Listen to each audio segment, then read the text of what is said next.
안녕하세요. 오늘의 뉴스레터에 오신 걸 환영합니다.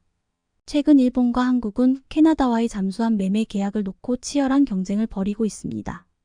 이는 전 세계 방위 산업에서의 경쟁이 치열함을 반영합니다. 두 국가 모두 고도의 기술력과 고품질의 잠수함 제조 능력으로 잘 알려져 있지만 일본이 제조한 잠수함은 기대에 미치지 못하는 성능으로 국제사회로부터 비판을 받았습니다. 국제사회의 반응은 계약 협상 과정에 영향을 미쳐 캐나다가 자신의 결정을 재고하게 만들었습니다.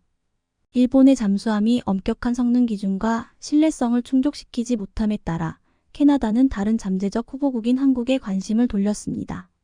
현대적이고 효율적인 잠수함을 제조하는 데 있어 한국의 역사를 고려할 때 한국은 캐나다에게 최우선적인 선택이 되었습니다. 캐나다의 결정은 기술적 능력, 비용 및 제조업체의 국제적 명성 등 여러 요소를 기반으로 할 수 있습니다. 한국이 최선의 후보로 부상한 것은 캐나다가 고품질과 높은 성능을 중시하며 엄격한 기술 요구사항을 충족하고 장기적인 국방 안보를 보장할 수 있는 파트너와 협력하고자 하는 의지를 보여줍니다. 한국과 일본 사이에 국가 자존심을 내건 수중전이 본격적으로 막을 올렸습니다. 바로 앞선 영상에서 말씀드렸던 최대 80조 원 규모의 캐나다 잠수함 도입 사업에서 한국과 일본이 유력 후보로 떠오르면서 피할 수 없는 단판 승부를 해야 하기 때문인데요. 이번 영상에서는 캐나다 잠수함 도입 사업과 관련해 한국과 일본이 내세우고 있는 잠수함 성능을 분석하고 과연 누가 최후에 웃을지 자세히 알아보겠습니다. 캐나다가 노후화된 만재 배수량 2455T의 빅토리아급 디젤 잠수함을 대체할 3000T급 신형 잠수함 12척 도입을 추진할 것으로 알려지면서 방산업계가 들썩이고 있습니다. 특히나 해당 사업은 한국과 일본 사실상 한일전이 펼쳐질 것으로 예상되면서 그 어느 때보다 더 분위기가 후끈 달아오르고 있는데요. 그런데 캐나다 잠수함 수주 싸움은 한일 간의 단순한 명분 싸움이 아니라 적게는 60조 원, 많게는 80조 원 규모로 추산될 정도로 수주 잭팟을 노릴 수 있는 전쟁이기에 반드시 꼭 이겨야만 합니다. 캐나다 매체 더허브에 따르면 캐나다가 신형 잠수함을 도입하는 데 있어서 가장 중요하게 생각하는 요소는 크게 세 가지로 미국의 반대를 불러올 핵잠수함이 아닐 것, 장거리 자막 능력, 미군 장비와의 호환성 및 후속 군수 지원 능력 등입니다. 이러한 조건들을 놓고 봤을 때 캐나다의 요구사항에 모두 부합하는 잠수함으로는 한국의 DSME 3000과 일본의 타이게이급 잠수함으로 좁혀집니다. 그런데 최근 캐나다 연방조달청과 해군 참관단이 포함된 캐나다 잠수함 실사단이 HD 현대중공업과 하나오션 해군 잠수함 사령부를 잇따라 방문해 잠수함 제조, 수리, 훈련 체계를 견학한 것으로 알려지면서 우리 쪽으로 방향을 튼 것 아니냐는 관측이 있었습니다. 심지어 여기에 더해 오는 10월 캐나다군 당국이 방한해 도산 안창호급 잠수함에 승선하고 조선소 건조시설을 추가로 둘러본다는 소식이 전해지며 내년께 나올 잠수함 사업 수주 기대감도 덩달아 커지고 있는데요. 방산업계에 따르면 캐나다 해군 당국자들은 10월쯤 잠수함 도입 사업을 위한 사전 실사 성격으로 방한할 예정으로 도산 안창호급의 성능을 점검할 것으로 알려졌습니다. 앞서 말씀드렸듯이 캐나다 군 당국 관계자들은 지난 5월 한국 조선소를 방문했는데 이들은 방한 전 일본을 찾아 미쓰비시, 가와사키 중공업과 해상자위대에 들러 잠수함 운용 현황을 살폈었습니다. 차세대 잠수함 도입 사업에서 강력한 후보로 꼽히는 한국과 일본의 조선소를 잇따라 방문해 잠수함 성능과 차별점 등을 직접 비교해 보려던 것이었는데요. 그런데 결국 이번에 캐나다 군 당국 관계자들이 다시 한번 한국을 방문한다는 소식이 전해지면서 잠수함 사업에서 한국이 유리한 고지를 점하게 된 건 어느 정도 확실해진 분위기입니다. 실제로 최신 잠수함인 도산 안창호급 잠수함은 세계에서도 가격도 저렴하고 성능도 좋아 함정 자체로만 봐도 경쟁력이 매우 높습니다. 더구나 경쟁자인 일본과 비교해서도 압도적인 성능을 보이면서 비교 우위를 드러내고 있습니다. 바로 AIP 공기부료 체계를 탑재하지 못했다는 겁니다. 사실 최근 건조되고 있는 신형 디젤 잠수함들은 거의 대부분 AIP를 탑재하고 있지만 일본만은 상황이 다릅니다. 그런데 더 충격적인 건 이를 탑재하지 않은 이유가 일본이 AIP 개발에 실패했기 때문으로 앞서 일본은 연로전지 AIP를 개발하려다 기술적, 경제적인 이유를 들어 손을 들었습니다. 결국 일본 신형 잠수함에는 리튬 전지 하나만 탑재되어 있는 상태로 노력이 무색하게도 여러 단점들이 드러나고 있습니다. 애초에 일본 소류급 잠수함은 높은 압력을 견딜 수 있는 강도가 높은 고항복강을 사용했는데 이 역시 문제가 많았습니다. 이로 인해 수중 작전 심도를 500m까지 증가시켰지만 작동할 때 대량의 배기가스를 방출시키는 스털링 AIP 엔진이 말썽이었습니다. 실제로 해당 엔진은 수심 200m 내외에서만 운행할 수 있다는 치명적인 단점 때문에 일본 잠수함은 작전 능력이 현저히 떨어진다는 소리를 듣게 했습니다. 더구나 과거 일본 소류급 잠수함은 수중 배수량 4,200톤이 넘어가는데 겨우 300kW급 스털링 엔진을 장착하면서 조류가 강한 곳에 가면 항해 속도가 23노트까지 하락했습니다. 그래서 일본은 최근 진수한 소류급 11번함 오류부터 스털링 엔진을 완전히 제거하고 리튬 전지만 장착하게 됐는데요. 그런데 통상 리튬 전지를 쓰기 위해선 기존보다 훨씬 더 큰 용량을 채택해야 하는데 일본은 개조 비용을 최소화하기 위해 기존 축전기 사이즈와 같은 중량에 맞춰 개조해버렸습니다. 결국 리튬 전지를 탑재한 오류함마저도 항해 속도 유지 시간은 기존 납전지와 비교해 겨우 1.5배 증가하는 데 그치며 경쟁력이 후퇴한 것으로 분석되고 있습니다. 반면에 우리 손으로 직접 만든 DSM-3000은 가격과 성능, 크기 등 여러 측면에서 캐나다군이 요구하는 조건을 맞출 수 있는 최적의 잠수함으로 손꼽히고 있습니다. DSM-3000은 도산 안창호급 잠수함을 개량해 탄생한 것으로 리튬 기반 배터리를 탑재해 지속 자막 능력을 비약적으로 늘린 최신형 모델입니다. 최대 속력이 시속 37km로 최소 1개월의 지속 자막 능력을 갖췄으며 재래식 잠수함으로서는 세계에서 유일하게 SLBM까지 탑재하면서 세계 최강이라는 평가를 받고 있습니다. 특히나 한국은 잠수함에 리튬이온 전지를 탑재하는 기술에서 우위를 확보하고 있는데 DSM-3000 역시 배터리로 운항할 때 다른 잠수함들보다 더 긴 지구력을 확보할 수 있어 일본과 대조되는 대목입니다. 이런 상황에 지난달 서울에서 개최된 마덱스 2023에서는 해외 군사 매체 네이버 뉴스와 진행된 인터뷰가 엄청난 이목을 집중시켰는데요. 실제로 이 자리에서 한화가 영국 바콕과 함께 캐나다 잠수함 사업을 함께하겠다고 밝혔는데 잠수함 수주에 더 한 발자국 다가가게 됐다는 평가받았습니다. 당시 한화 관계자는 리튬이온 배터리와 AIP를 보유하고 있기 때문에 캐나다 해군의 요구를 충족시킬 수 있다며 수직 발사 시스템도 갖춘 데다 다른 디젤 전기 잠수함보다 더 많은 잠재력을 갖고 있다고 강조했습니다. 그리고 연이어 캐나다가 현재 운용하고 있는 빅토리아급 잠수함 정비 사업을 독점하고 있는 바콕 관계자가 등장해 한국 잠수함의 우수성을 알리며 우호적인 분위기를 직접 조성했는데요. 바콕 관계자는 한화오션과 HD 현대와 기술 협약을 체결해 캐나다 잠수함 사업에서 협력하기로 했다며 한국은 도산 안창호급을 비롯해 성공적인 잠수함 프로그램을 보유하고 있다고 강조했습니다. 그는 도산 안창호급에는 무기 발사 시스템이 탑재돼 있고 동일한 무기 발사 시스템이 캐나다 해군이 보유한 어뢰와 호환될 것으로 보인다고 어필했습니다. 특히나 최근 한화 에어로스페이스가 세계 최고 수준의 잠수함용 리튬 전지 체계를 공개하면서 캐나다는 물론 잠수함 도입에 관심이 있는 다른 국가에서 군침을 흘리고 있다는데요. 잠수함의 생존성을 극대화시키는 핵심 장비의 국산화에 성공하며 잠수함 성능을 비약적으로 발전시켰기 때문입니다. 실제로 이달 초 한화는 유튜브 채널을 통해 2014년부터 잠수함용 리튬 전지를 개발해 온 영상을 공개했습니다. 우리 잠수함의 차세대 심장, 리튬 전지 체계를 소개한 한화가 이번에 밝힌 내용은 납축 전지 대비 최고 속도, 자망 시간이 305% 향상, 최저 속도 자망 시간 166% 이상 향상, 혁신적인 화재 예방 설계와 소화 장치로 전 세계 방산업계에선 놀랍다는 반응입니다. 한화는 리튬 전지는 충방전 과정에서 가스가 발생하지 않고 전해액 교반이 불필요해 부속 설비를 제거할 수 있다며 충방전 효율이 50%에 불과하고 수명이 2000사이클 정도인 납축 전지보다 높은 효율과 수명을 갖고 있어 운용과 유지 보수에 유리하다고 설명했습니다. 그러면서 삼성 SDI의 배터리 셀을 트레이에 맞춰 한화에서 모듈로 통합했다며 이런 이유로 안정성과 신뢰성은 세계 최고 수준이라고 강조했습니다. 배터리 강국 대한민국이 잠수함 분야에서도 빛을 발하고 있는 것으로 보이는데요. 실제로 지난달 한화에어로는 인도 차세대 잠수함 사업의 배터리 공급을 추진하는 등 캐나다에 이어 한국 배터리의 저력을 보여줄 채비를 하고 있습니다. 실제로 인도 정부가 P75L 프로젝트를 두고 한화의 미래 계획에 대한 비전을 제시한 만큼 해당 사업에서 한화가 유리한 고지에 있다는 사실을 확인시켜주고 있는데요. 인도 P75L 프로젝트는 인도와 외국 방산업체가 제휴관계를 맺고 AIP를 탑재한 재래식 잠수함 6척을 건조하는 사업으로 잠수함에 탑재될 배터리 연료전지를 한화 배터리로 장착할 가능성이 높은 것으로 전해집니다.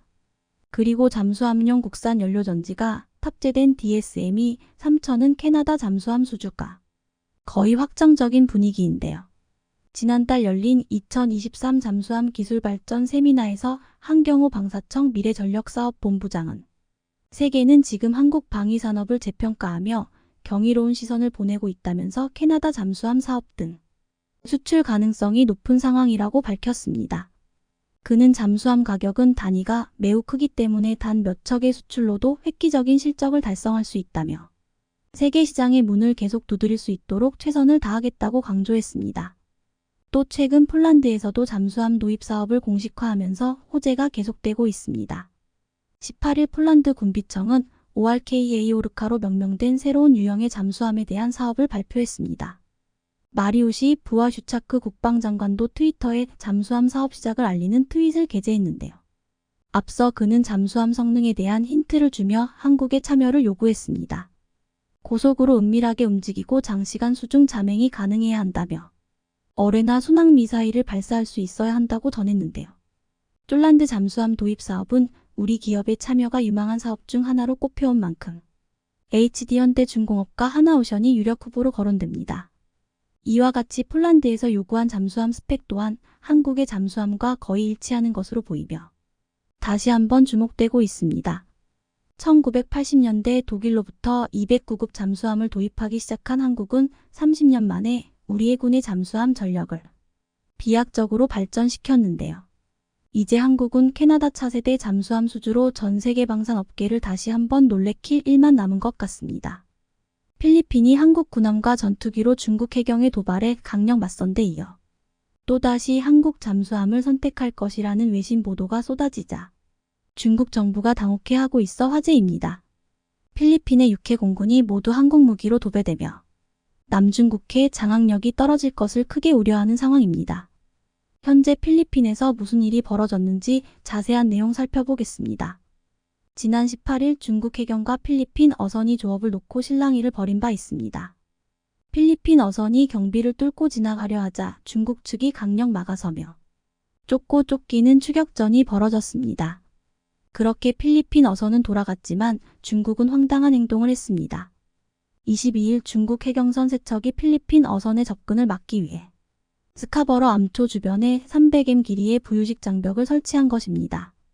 현지 어민에 따르면 중국 측이 그동안 필리핀 어선들이 많이 보이면 이런 장벽을 설치해왔다며 분통을 터뜨렸습니다. 어민들의 생계수단을 박탈하고 있다는 것입니다.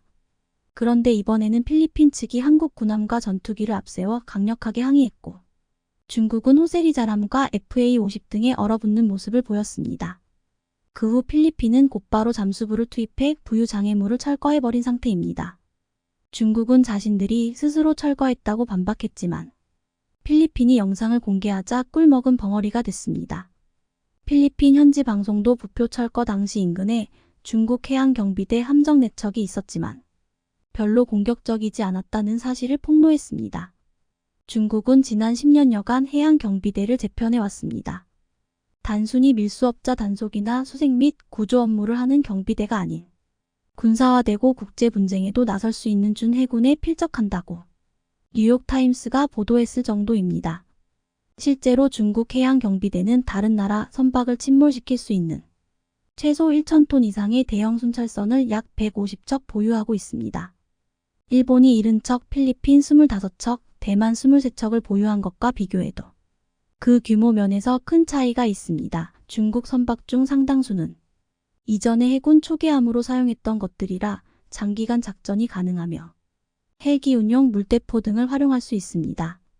지난달 5일에는 스프래틀리 군도의 세컨드 토마스 암초 부근에서 중국 해양경비정이 필리핀 군용 물자 보급선을 향해 물대포를 쐈습니다. 지우 현대중공업이 건조한 최신의 호위함 호세리자람이 전기 창정비를 위해 한국에 왔던 시기에 벌어졌던 일입니다. 호세리자람은 2600톤급으로 유류 수급 없이 최대 8000km 이상을 항해할 수 있고 76함포와 함대공 미사일, 어뢰 등 다양한 무기체계를 탑재하고 있습니다. 그런데 해당 호위함이 한국에 있는 동안 남중국해 필리핀 인근에서 마음대로 설쳤던 것입니다. 필리핀 해경이 식량과 패군함 보수를 위한 자재를 운송하던 중 중국 측 해경 함정 4척이 다가와 물대포를 사용했습니다. 한국에서 호세리자람의 창정비가 끝나고 필리핀 해역에 다시 투입되기 시작한 후에는 잠잠해졌습니다. 그런데 이번에는 스프래틀리 군도보다 더 북쪽에 있는 스카보로 암초에서 도발을 했던 상황입니다. 이곳 또한 필리핀과 중국이 치열하게 영유권 분쟁을 벌여온 곳으로 필리핀 루손섬에서 240km, 중국 하이난에서는 900km가량이 떨어져 있습니다. 중국은 남중국해의 유자 형태로 구단선을 긋고 약 90% 이상이 자국 영해라 주장하고 있으며 스카버러 암초에 대해서도 2012년부터 영유권을 주장해 왔습니다. 중국 어선들은 분쟁 지역인 남중국해에서 불법 조업을 하거나 인공섬을 만들기 위해 터를 닦는 과정에서 환경 파괴를 일삼았습니다. 외신들은 2016년부터 중국 어선이 떼지어 정박하며 막대한 양의 인분과 오폐수를 쏟아낸 탓에 생태계가 회복 불능에 가까울 정도로 재앙을 맞았다는 분석을 했습니다. 필리핀은 최근 발표에서 8월 9월 사이 중국 선박 총 33척이 인근 암초에 정박하면서 산호초들을 캐냈다는 주장을 했습니다. 이미 많은 증거를 갖고 있다며 네덜란드 중재재판소에 환경소송을 제기하겠다고 밝힌 상태입니다. 또한 남중국해 주둔 병력을 늘리는 방안을 검토 중에 있습니다. 외신들은 한국이 필리핀 해군 현대화에 앞장서고 있다는 점을 부각시켰는데 2028년까지 한국에서 최소 12척의 함정을 도입해 필리핀 해군력이 크게 강해질 것을 기대하고 있습니다. 5월 10일 현대중공업이 건조한 안토니오 루나를 앞세워 아세안 인도 해군 훈련을 성공적으로 마친 바 있는데 적함대 제압 능력뿐 아니라 체프를 통한 뛰어난 미사일 회피 능력을 선보여 극찬을 받기도 했습니다. 필리핀은 중국의 위협에 맞서기 위해 2013년부터 2028년까지 15년에 걸쳐 군 현대화 사업을 진행하고 있습니다. 총 3단계로 나눠 신규 무기를 도입하고 있는데 2단계까지는 작년에 마무리가 됐고 총 42개 프로젝트에 2조 3천억 원가량을 쓴 것으로 나타났습니다. 그리고 올해부터 시작되는 3단계 프로그램도 순조롭게 출발하고 있습니다. 지난해 6월 필리핀 정권이 바뀌면서 사업 유지 여부에 대한 우려가 있었으나 새 정부도 추진 의사를 보이고 있는 중입니다. 현대중공업은 2척의 호위함뿐 아니라 다른 함정들도 수주에 건조 중에 있습니다. 2021년 수주한 배수량 3,200톤급 초계함 2척을 포함해 400톤급 원해 경비함 OPV 6척도 인도를 준비하고 있습니다.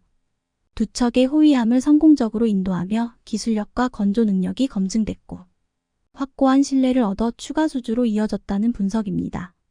현대중공업이 해외에서 수주한 함정은 총 14척으로 국내 업체가 해외에서 수주한 함정 23척 중 60%가 넘는 수치입니다. 영국 방산 컨설팅 회사에 따르면 향후 10년간 건조가 예상되는 세계 함정 시장 규모는 약 1,300조 원에 달합니다. 이 중 자국 군함 건조나 수출이 금지된 국가를 제외하고 우리가 수출할 수 있는 시장 규모는 76조 원 정도로 보고 있습니다. 게다가 이번에는 1조 8천억 규모 필리핀 잠수함 사업에서 한화오션 수주가 임박했다는 보도가 쏟아지고 있습니다. 필리핀은 최근 한화오션이 건조한 장보고 3KSS 3급 잠수함에 관심을 보인 것으로 나타났습니다.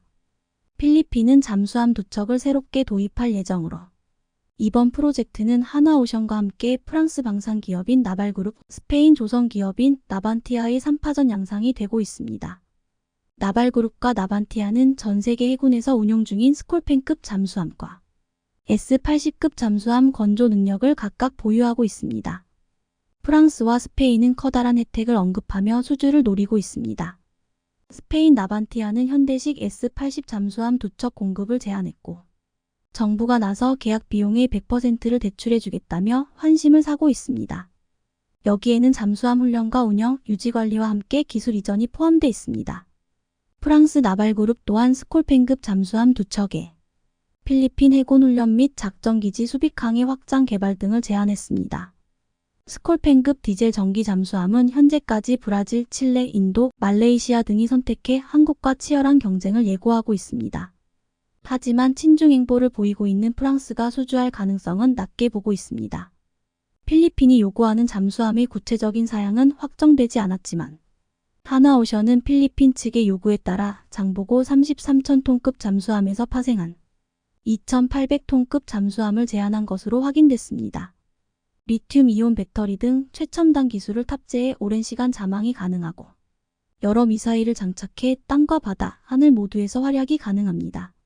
한화 측은 잠수함 유지보수 같은 통합 군수 지원 협상에서도 상당 부분 진전이 이루어졌다고 밝혔습니다. 전문가들 또한 하나오션 수주 가능성을 높게 보고 있는 상태인데 최신 기술이 다 적용됐기 때문에 성능 면에서 우수하고 가성비에서도 경쟁사보다 우위에 있다는 분석입니다. 지난해부터 필리핀군과 잠수함 물밑 협상을 진행해 왔는데 당시에는 1,400톤급 잠수함을 소개하기도 했습니다. 이는 인도네시아에 수출했던 잠수함을 바탕으로 국내 장보고 3급 잠수함의 고사양 장비를 반영한 모델입니다. 2019년 인도네시아와 맺은 2차 잠수함 계약 물량을 필리핀에 넘기는 방안도 고려 중이었습니다. 그런데 이번엔 규모를 2배 이상 키워 더 강력한 잠수함 협상이 진행되는 중입니다. 하나오션의 전신인 대우조선해양은 국내에서 가장 많은 22척의 잠수함을 수주한 이력이 있어 높은 기술력을 확보하고 있습니다. 한국 해군에서 발주를 받아 3,000톤급 건조 역량을 확보하기도 했습니다. 이전에는 소형 잠수함인 1,200톤, 1,800톤급만 건조했지만 중형 잠수함 건조 역량까지 갖추게 된 것입니다. 하나오션은 1차 사업 물량으로 3척 중 2척을 수주해 2021만 2023년에 걸쳐 인도를 완료한 바 있습니다. 나머지 한 척은 현대중공업이 수주해 2021년 진수한 상태입니다. 그리고 2차 사업 물량 중 이미 발주된 2척 또한 모두 하나오션이 수주해 현재 건조 중에 있습니다. 재작년에는 SLBM까지 성공시키며 최강의 위력을 선보였죠. 외신들은 한국이 필리핀에 최신 잠수함을 제공한다는 점을 대서특필했고 중국이 크게 두려워하는 모습을 집중 보도하고 있습니다. 한국이 필리핀에 무료 잠수함을 제공한다는 소문이 돌기도 했지만 외신들은 팩트체크까지 해가며 정식 판매되는 내용이라 전하고 있습니다. 이를 확인한 시진핑 정부도 크게 긴장하고 있습니다. 중국군은 최근 남중국해에서 대잠수함 훈련을 40시간 이상에 걸쳐 실시한 것으로 나타났습니다. 대잠 초계기 10여 대를 동원해 잠수함 수색과 식별, 추적 및 공격, 시뮬레이션 훈련을 펼쳤다는 소식이 외신을 통해 보도되고 있습니다. 중국이 잠수함을 두려워한다는 것은 대만 사례로도 드러나고 있습니다. 28일 대만은 자체 제작한 잠수함을 선보였습니다. 이 또한 배수량 3,000톤 규모로 하이쿤이란 이름이 지어졌으며 미국 로키드 마틴사가 제작한 전투 시스템과 어뢰가 갖춰져 있습니다. 설계와 제작에만 7년이 걸렸는데 해상 시험을 모두 통과한 뒤에 내년 연말 이전 대만 해군에 인도될 예정입니다. 그리고 향후 한 대를 추가 제작해 2027년까지 2대를 운용한다는 계획입니다. 대만의 첫 잠수함 개발 소식에 중국 정부는 강하게 반발했습니다. 잠수함 진수는 무모한 행동이다, 결국 멸망을 자초할 것이라 경고한 상태입니다. 그런데 이런 무시무시한 잠수함을 적극 개발해 수출하고 있는 나라가 한국이라 중국은 한국의 잠수함 건조를 따가운 눈으로 살펴보고 있습니다. 한국은 이미 세계를 상대로 잠수함 판매 영업을 하고 있습니다. 한화 부회장은 최근 폴란드를 찾아 3,000톤급 잠수함 세일지에 나섰고 장보고 3급 최신형 배치 2를 제안했습니다. 공기부료 추진 장치와 리튬이온 배터리를 적용해 잠항 시간이 3배 이상 늘어난 하이브리드 디젤 잠수함입니다. 그리고 향후 23년 새 공식 입찰이 예상되는 캐나다 신형 잠수함 사업도 노리고 있는데 캐나다는 노후화한 2,400톤급 디젤 잠수함 빅토리아급을 대체할 3,000톤급 12척 도입 계획을 세우고 있습니다. 3,000톤급 잠수함은 사양에 따라 최대 2조 원에 이르는 고가 전력입니다. 노르웨이 가레오파드 2주기로 18대 구입하는 것을 포기했다. 노르웨이 매체 24. 노르웨이 언론 24는 노르웨이 비웨르나릴 그램 국방부 장관이 18대 추가 맹크를 저렴하게 구입하지 않을 것이라고 확인했다고 보도했습니다. 이에 노르웨이 보수정당이 실망했다고 표현했습니다. 지난 2월 노르웨이가 독일의 레오파드 2 전차 54대를 구매 계약을 하고 이 계약에는 나중에 6월 30일까지 18대의 탱크를 추가적으로 구매할 수 있는 옵션이 포함되었다고 했습니다. 그런데 당시 레오파드 2의 가격은 우크라이나 침공전에 협상된 가격으로 7월 1일부터 가격을 올린다고 했으니 저렴한 가격에 18대를 살 수 있는 절호의 기회였습니다.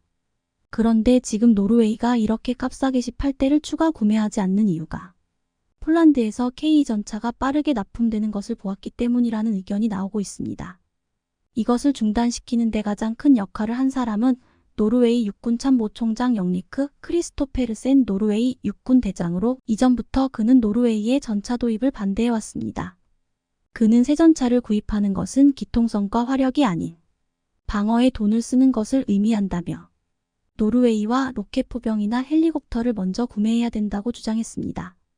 그럼에도 전차가 필요하다는 군수 내부와 정치권의 압박에 그는 결국 한국산 K전차 구매를 권유했습니다. K전차는 독일의 제한에 비해 저렴하고 빠르게 배송되기 때문에 전략적으로 가치가 있다고 판단했습니다. 실제로 현대로템은 폴란드에 지난해 계약하고 1년도 채 되지 않아서 28대 고를 완료하고 2024년엔 56대, 2025년에는 96대를 공급받을 예정입니다. 하지만 노르웨이 정부는 군의 최종 권고를 무시하고 독일산 탱크를 구매하기로 했습니다. 이에 이리크 크리스토페르센 대장은 분노했고 결국 값싸게 추가 도입하는 것을 막았습니다. 독일산은 도입 가격이 비싸고 보수 유지 비용도 많이 들 뿐더러 무엇보다 배송이 느리기 때문에 당장 노르웨이 육군 전력에 아무런 도움이 안 된다고 판단한 것으로 보였습니다. 독일은 2026년부터 시작해서 2031년까지 연간 10대를 보내주겠다고 했는데 과거의 사례를 보면 독일이 제때 인도하지 못한 적이 많았기에 이마저도 그저 목표로만 보고 있습니다. 노르웨이가 당초 2025년까지 노르웨이의 전차 생산 섭비를 완공 후 생산을 개시해서 2027년까지 전차를 총 200여 대 배치하겠다는 계획은 물거품이 되었습니다. 군수내분의 말대로 K를 샀더라면 이 계획을 이뤄낼 수 있었습니다. 레오파드의 가격이 대당 300억 원이 넘지만 K전차는 반값이 140억밖에 되지 않았습니다.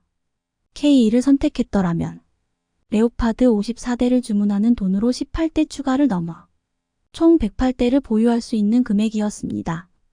이번에 전차보다 장거리를 타격할 수 있는 공격체제가 필요하다고 주장했던 크리스토페르센 육군대장은 K전차를 사고서 빨리 배치하고 이후 남은 예산으로 캐포와 할리콥터를 사려고 했습니다. 하지만 노르웨이 정부가 독일산 레오파드 2 전차를 선택하면서 예산이 다 소요되었고 결국 추가 도입은 할 수 없다고 한 것으로 보이고 있습니다. 이와 반대로 폴란드는 보유하고 있는 레오파드 2 전차 236대를 모두 우크라이나에 보내겠다고 보도되었습니다. 그 이유로 폴란드는 K전차를 빠르게 납품받아 전력화시키고 있기 때문이기도 하지만 독일은 예비 부품을 제공하고 탱크를 수리할 때 너무 신뢰를 할 수 없기 때문이라고 했습니다. 사실 이번에 노르웨이 군수내분과 독일산이 아닌 한국산을 선택한 이유는 성능평가에서도 1위를 받았기 때문이기도 했지만 무엇보다 납기와 유지 보수에서 큰 장점이 있었기 때문입니다. 이것을 가장 잘 보여준 나라가 폴란드였습니다. 폴란드 육군은 독일에서 들여온 중고 레오파드 EA4 전자 250대가 있었습니다. 너무나 구형이어서 개량하려고 하자 독일은 당초 3,300억을 달라고 했지만 2015년에 갑자기 4,785억으로 올렸습니다. 그 와중에 정권 교체가 되고 컨소시엄 주체가 변경되면서 7,600억까지 올라갔습니다. 불과 몇 년 사이 개량 비용이 2배로 늘어난 것입니다. 이렇게 비싼 비용에도 2015년에 계약해서 2020년까지 레오파드 EA4를 폴란드군의 요구사항에 맞춘 레오파드 EP의 버전으로 업그레이드 하기로 했습니다. 2018년 폴란드 국방부에선 2019년 연말까지 47대가 인도될 것이라고 했으나 2020년이 돼서야 레오파드 EP의 프로토타입이 공개되었습니다. 또한 인도는 무려 3년 반이 밀린 2023년 7월까지 연기되었습니다. 또한 개량을 맡은 라인메탈은 30년 된 구형 기체의 이해가 부족해 납품된 레오파드 EP의 세시에서 균열이 발생하기도 했습니다. 결국 폴란드는 참다 못해 독일산을 포기하고 과감하게 한국산을 선택했습니다. 공동으로 전차를 사용하고 유지 보수 시스템을 사용하는 유럽 공동체만에서 아시아의 전차를 대거 수입한다는 것은 원래 말이 되지 않았습니다. 하지만 독일에 대한 폴란드의 분노는 파격적인 선택을 할 수 있게 해주었습니다. 또한 K 전차와 레오파드의 전차를 노르웨이가 공들여서 테스트를 진행해왔는데 이 결과는 노르웨이에게 무용지물이 되었지만 폴란드에게는 선택에 있어서 좋은 지표가 되었습니다. 최근 우크라이나 전장에서는 드론이 무서워서 철망우산을 쓴 러시아 전차가 등장했습니다. 우크라이나 군 이자폭 드론과 대전차 미사일에 의해 전차의 피해가 늘어나자 전차 포탑 위에 우산처럼 생긴 철제 방어 장비를 설치하고 전차를 철망으로 감싸 놓은 것입니다.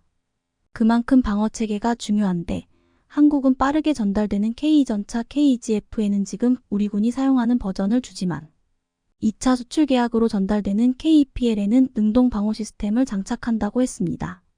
국방과학연구소는 지난 2011년 자체적인 하드킬 방어 시스템을 개발했으나 아직 양산 단가 등을 이유로 K전차에 적용하지 않았습니다. 하지만 이제 폴란드에 수출하는 전차에는 하드킬 방어 시스템을 넣을 예정이며 앞서 전달된 전자도 추후 개량할 것으로 알려졌습니다. 한국은 긴급 소요분으로 빨리 납품된 전차 나자 주포 등도 추후 개량할 때 합리적인 가격으로 빠르게 해주면서 신뢰도를 높여가려고 하고 있습니다. 폴란드는 K전차를 비롯해 K구자 주포 FA50 등을 대거 도입하면서 이제는 KF-21이 공동개발국에 큰 관심을 보이고 있습니다. 지난 15일 인도네시아 조나자카르타는 한국이 KF-21 보람의 프로그램에서 인도네시아를 대체할 다른 파트너를 찾고 있다고 보도했습니다. 이 매체는 인도네시아가 연체금 지불을 하지 못하고 있지만 한국이 인도네시아를 제외할 수 없을 것이라면서 그 이유를 자원이라고 말했습니다. 인도네시아는 한국의 산업이 의존하는 세계에서 가장 큰 니켈 보유량을 가지고 있다면서 최소 127개의 니켈 광산이 운영되고 있다고 했습니다. 이 양은 전 세계 전체 생산량의 거의 90%에 달하는 분량입니다. 그럼에도 이 매체는 한국이 인도네시아가 KF-21 보람의 프로그램에서 탈퇴할 경우 새로운 파트너를 찾기 위한 준비를 마쳤다고 말했습니다. 가장 강력한 후보는 당연히 폴란드라고 말했습니다. 폴란드 부하슈차크 국방부 장관은 FA50을 도입하면서 파트너 한국이 KF-21 보람의 개발 진행 상황을 면밀히 주시하고 있다고 말했습니다. 또한 조나자카르타는 KF-21 보람에는 아직 개발 단계지만 아랍에미리트는 KF-21 보람에를 손꼽아 기다린다고 말했습니다. UAE 정부는 한국형 전투기인 KF-21 보람에, 소형 무장헬기 LAH 등 한국산 항공무기에 관심을 표명했다며 한국과 UAE의 끈끈한 협력 관계에 대해서 말했습니다. 이 매체는 UAE 국방장관이 방한해서 KF-21 보람의 공장을 방한하자 한국 네티즌들은 이제 인도네시아가 아닌 UAE가 KF-21 보람의 사업에 자금을 지원할 가능성에 주목하기 시작했다고도 말했습니다. 한국에게서 이미 천궁이와 천무를 도입한 UAE는 KF-21에 큰 관심을 보이고 있는데 F-16을 대체하기 위해 미국과 F-35 전투기를 구매하려다가 거절당하고 이에 대한 대만으로 급부상했다고 했습니다. UAE가 KF-21에 돈을 쓰게 되면 KF-21을 최대한 많이 생산해 단가를 낮춰야 하는 KAI와 한국 공군 입장에서는 대형 호재가 아닐 수 없다고 했습니다. 기름 한 방울 나지 않는 나라 대한민국은 그동안 수출 강국으로 자리매김해오면서 이제는 그 역량과 노하우를 무기 순출에 쏟으면서 많은 나라들의 러브콜을 받을 것으로 기대되고 있습니다. 독일이 주변국들의 한국 것 사지 말고 독일 제품을 사면 훨씬 싸게 주겠다라며 충격적인 회유를 한 것으로 알려지면서 전 세계가 발칵 뒤집혔습니다. 한국산 무기부터 시작해서 자동차와 심지어 선박까지 한국과 계약을 취소해버리고 자신들과 새로 계약을 하자는 충격적인 제안을 하고 다니고 있는 것으로 알려졌습니다. 자, 그런데 대반전이 일어났습니다. 독일의 이러한 충격적인 방해 작전에도 불구하고 한국은 초대박이 나고 독일은 오히려 완전히 쫄딱 망해버린 놀라운 상황이 만들어졌는데요. 도대체 무슨 일이 일어났길래 한국은 우리가 상상도 하지 못했던 초대박을 손에 거머쥘 수 있었는지 중국도 아니고 독일이 우리의 우방국으로 분류됐던 독일이 한국의 뒤통수를 제대로 세게 때렸습니다. 우크라이나가 지뢰 제거부터 시작해 인프라 재건 대부분을 한국에 맡긴다는 폭탄 발표를 하자 독일이 견제에 나섰습니다. 독일이 갑자기 우크라이나의 장거리 미사일을 검토 중이라며 우크라이나에 독일제 무기를 대규모로 공급할 테니 한국에 줬던 지뢰 제거 수주와 인프라 재건 수주를 독일에 달라라는 충격적인 회유를 한 것으로 전해졌습니다. 1,400조 원에 육박할 것으로 알려진 우크라이나 재건 사업 중 한국이 이미 확정적으로 따낸 규모는 약 70조 원, 여기에 추가로 수백조 원에 달하는 수주를 할 것이라 예상되고 있는데요. 이뿐만이 아닙니다. 숄츠 독일 총리는 최근 한국에 경제 보복을 가하고 있는 중국에 찾아가 충격적인 동맹을 맺은 것으로 알려졌습니다. 최근 한국의 조선사들이 전 세계 수주를 싹쓸이하고 있으니 너무나 충격적인데요. 자, 그런데 더 놀라운 점은 독일이 이렇게까지 했는데 한국은 초대박이 독일 조선업원 파산해버리는 상황이 만들어졌습니다. 독일 총리가 중국을 직접 찾아가 시진핑 국가주석과 만나 극비리의 회의를 한 뒤 올해 전 세계 조선업계 수주량의 대변화가 일어났습니다. 영국 조선해 운시황 전문기관 클락슨 리서치에 따르면 한국 조선업계는 올해 516만 CGT 환산톤 수용화 설명을 수주했습니다. 전년 동기 1039만 CGT 대비 50% 감소한 수치입니다. 중국 조선업계 수주량이 같은 기간 15% 1220만 CGT, 1043만 CGT 줄어든 것보다 감소세가 뚜렷합니다. 올해 글로벌 발주가 지난해 같은 기간보다 34% 2712만 CGT, 1781만 CGT 줄면서 수주 감소폭이 작은 중국 업체들의 점유율은 45%에서 59%로 상승했고 한국 업체들의 점유율은 38%에서 29%로 하락했습니다. 언뜻 보면 중국과 독일연합이 한국을 상대로 승리한 것처럼 보이지만 실상은 완전히 달랐습니다. 한국 조선업계의 수주 감소는 조선사들이 고성과 선박 위주로 선별 수주에 나섰기 때문입니다. 지금까지는 점유율 확보를 위해 만들수록 손해가 나는 싼 수주도 전부 받아주었습니다. 덕분에 고객들은 세계 최고 품질의 선박을 너무나도 저렴한 가격에 얻을 수 있었는데요. 이제 이렇게 저렴한 수주는 완전히 쳐내버리고 한국에 진짜 돈이 되는 고부가 수주만 받은 것입니다. 대신 고부가 수주는 한국이 완전히 싹쓸이해버렸습니다. 중국이나 일본, 독일이 아예 구경조차 못할 정도로 말이죠. HD 한국 조선해양원 올 상반기 글로벌 시장에서 발주된 34척의 액화천 연가스 LNG 운반선 중 18척을 수주했습니다. 하나오션과 삼성중공업은 LNG 운반선 4척, 6척을 각각 수주하는 데 성공했습니다. 전 세계 LNG 운반선 발주의 82.4%를 국내 조선 3사가 따낸 것. 컨테이너선의 경우 HD 한국 조선해양이 올 상반기 29척을, 삼성중공업은 하반기 들어 16척을 각각 수주했습니다. LNG 운반선과 컨테이너선은 선가가 상승하고 있는 대표적인 고부가가치 선박입니다. 클락슨 리서치 자료를 보면 포괄적인 신조선가 지수는 2019년 6월 130.91억 3,090만 달러 약 1,700억 원에서 2023년 6월 170.91억 7,090만 달러 약 2,200억 원로 30.6% 올랐습니다. 같은 기간 17만 4천 N급 LNG 운반선 신조선가 지수는 185.51억 8,550만 달러 약 2,400억 원에서 260.02억 6천만 달러 3,300억여 원으로 40.2% 상승했습니다.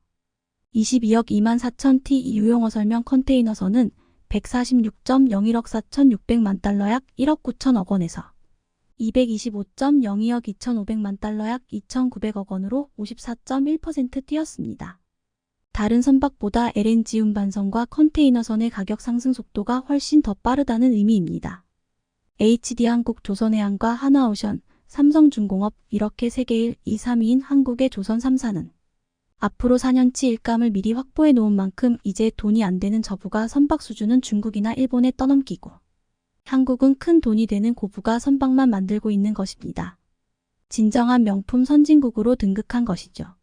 한국이 이렇게 독일과 중국의 밀월 관계 방해 작전에도 세계 최강자로 거듭날 수 있었던 가장 중요한 이유는 바로 한국이 세계 최고의 조선사만 보유한 것이 아니라 세계 최고의 철강회사도 보유했고 이 둘의 엄청난 시너지가 발휘할 수 있었기 때문이었습니다. 고부가 선박 제조에 사용되는 강재는 운항 중 발생하는 외력에 견딜 수 있는 특수 재질이 사용됩니다. 국내 철강업계가 이를 만족하는 특별한 소재를 오직 한국 조선업계에 제공하고 있습니다. 극저온을 버틸 수 있는 LNG 연료 저장 탱크용 니켈 9% 호판이 대표적 예입니다. 일반 후판보다 열처리 등의 과정이 복잡해 생산 자체가 너무나 어렵습니다. 과거에는 일본 업체들이 생산한 LNG용 니켈 9% 후판에 의존했는데 국내 조선사들의 개발 요청으로 철강사들이 생산에 나서면서 국산 점유율이 70%까지 확대됐다는 게 업계의 설명입니다. 중국은 당연히 못 만들고 일본도 이제는 한국산 같은 퀄리티를 만들지 못해 한국에 의뢰하고 있는 상황이죠. 세계 최초로 고만 강강을 LNG 연료탱크에 적용한 것도 조선업계와 철강업계의 협력으로 이뤄졌습니다. 하나오션은 포스코와의 10여 년 동안의 공동 연구 끝에 지난해 6월 고만 강강 소재 LNG 연료탱크를 초대형 원유음 반선에 설치했습니다. 고만 강강은 기존 소재보다 가격은 저렴하면서 높은 강도와 내마모성을 갖추고 있어 차세대 LNG 연료탱크 소재로 꼽힙니다. 반면 한국 조선업을 망하게 하려던 독일, 반대로 독일 조선업계가 망해버렸습니다. 독일 조선업계가 수많은 조선소의 파산 신청으로 휘청거리기 시작했습니다. 영국의 해운조선 전문지 로이즈 리스트에 따르면 독일 내 조선소들이 잇따라 문을 닫게 되면서 독일 조선산업이 위협받고 있는 것으로 전해졌습니다. 크루즈 선박 전문 업체인 마이어 베르프트 마이어 WERFT 사장은 이러한 상황이 지속될 경우 독일 내 조선소 중 절반이 사라질 것이라고 지적했습니다. 마이어 베르프트 사장은 한국이 진짜 돈이 되는 고부가 수주를 전부 가져가 버렸다. 독일의 치명적인 손해는 불가피해 보인다 털어놓았습니다. 더 놀라운 일도 벌어졌습니다. 다른 유럽국들에게 한국산 제품을 사지 말라며 독일 제품을 싸게 주겠다며 한국을 견제하고 있는 독일. 그런데 놀랍게도 독일 내 독일 국민들조차 이제는 독일산 자동차를 사지 않고 한국산 자동차를 사며 극찬하고 있는 놀라운 대반전이 만들어졌습니다. 첫눈에 반할 만한 전기차. 유럽 자동차 메카인 독일에서 차부심 자동차 자부심 강한 독일인들이 한국차에 반했습니다. 한두 번이 아닙니다. 올 들어서만 10번 넘게 한국차를 극찬했습니다. 19일 현대자동차그룹에 따르면 전기차 전용 플랫폼 eGMP를 채택한 현대차 아이오닉5, 아이오닉6 그리고 기아 EV6가 독일에서 본고장 출신 자동차들을 잇따라 제압했습니다. 경쟁 상대도 막강합니다. 메르세데스 벤츠, BMW, 아우디, 포르쉐, 폭스바겐 등 세계 자동차 시장을 이끄는 독일 브랜드들이 내놓은 차량들입니다. 한국차와 독일차를 비교 평가한 곳들도 독일은 물론 유럽에서 영향력이 매우 큰 매체들입니다. 이쯤 되면 한국차에 대한 호평은 우연이 아니라 실력이라는 것인데요. 아이오닉5는 독일 3대 자동차 매체인 아우토 빌트 오토 BILD, 아우토 자이퉁 오토 자이텅, 아우토 모토 운투 슈포트 오토 모터 언드 스포트, AMS 평가에서 독일 차들을 압도했습니다. 이들 매체는 운전 성능과 기계적인 완성도 평가에 그치지 않고 독일 아우토반 오토반에서 초고속 주행을 실시한 뒤 기술적인 안전성까지 깐깐하게 평가하는 것으로 유명합니다. 올해 아우토 빌트 평가에서 전기차 부문 최고의 수입차로 선정했습니다. 그리고 최근 아우토 자이퉁이 진행한 5개 SUV 전기차 평가에서 1위에 올랐습니다. 기아 EV6, 폴스타, 폴스타이, 테슬라 모델 Y, 벤츠 EQB를 이겼습니다. AMS가 진행한 4번의 전기차 평가에서도 아이오닉5는 해외 주요 전기차를 모두 압도했습니다. 지난해 10월 폭스바겐 ID. 4를 이긴 데 이어 올해 4월 테슬라 모델 Y, 포드 머스탱 마이를 제쳤습니다. 아이오닉5는 독일 자동차 시장에서 가장 권위가 높은 올해의 차로도 선정되기도 했는데요. 독일은 초비상이 걸렸습니다. 시청해주셔서 감사합니다.